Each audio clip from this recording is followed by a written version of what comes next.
आप सभी को जय मसीह की।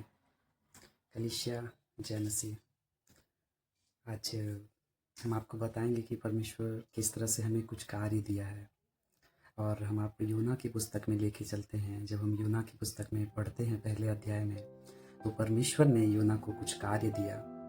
यूना एक भविष्यवक्ता था और वो अपनी जगह पे परमेश्वर का कार्य करता था, पर परमेश्वर उसे एक निर्देश देता है कि वो नीनवे नगर को जाए।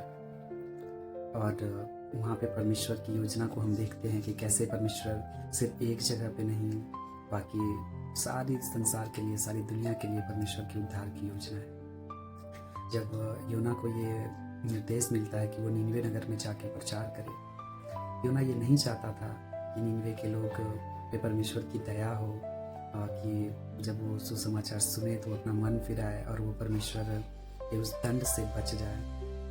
उसी तरह से कलीसिया आज हमें भी, आज कलीसिया को ये कार्य मिला है कि हम परमेश्वर के सुसमाचार को फैलाएं।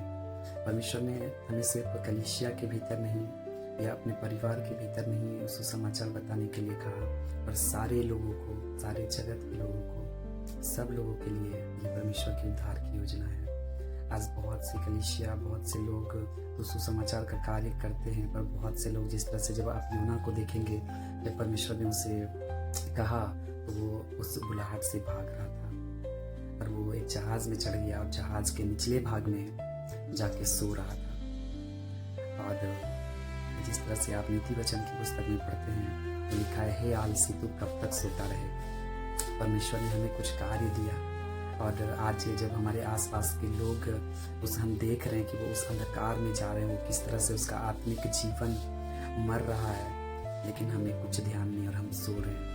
परमेश्वर ने हमें और आपको ये कार्य दिया कि हम उसके सुसमाचार का प्रचार करें। और जिस तरह से यूना बाद में प्रचार किया और उन लोगों ने मन फिराया, और परमेश्वर की योजना के तहत ये हुआ। परमेश्वर ने हमें भी कहा कि तुमने भी स्ट्रेंथमेंट में पाया, स्ट्रेंथमेंट में तुम। आज हमें ये समझना होगा कि परमेश्वर ने हमें इस कार्य के लिए बुलाया है। हमें किसी के निर्देश की आवश्यकता नहीं कि कोई हमें बोलेगा तो हम ये करेंगे। ये हमारा कार्य है, ये हमें परमेश्वर ने दिया है। हालेलुया।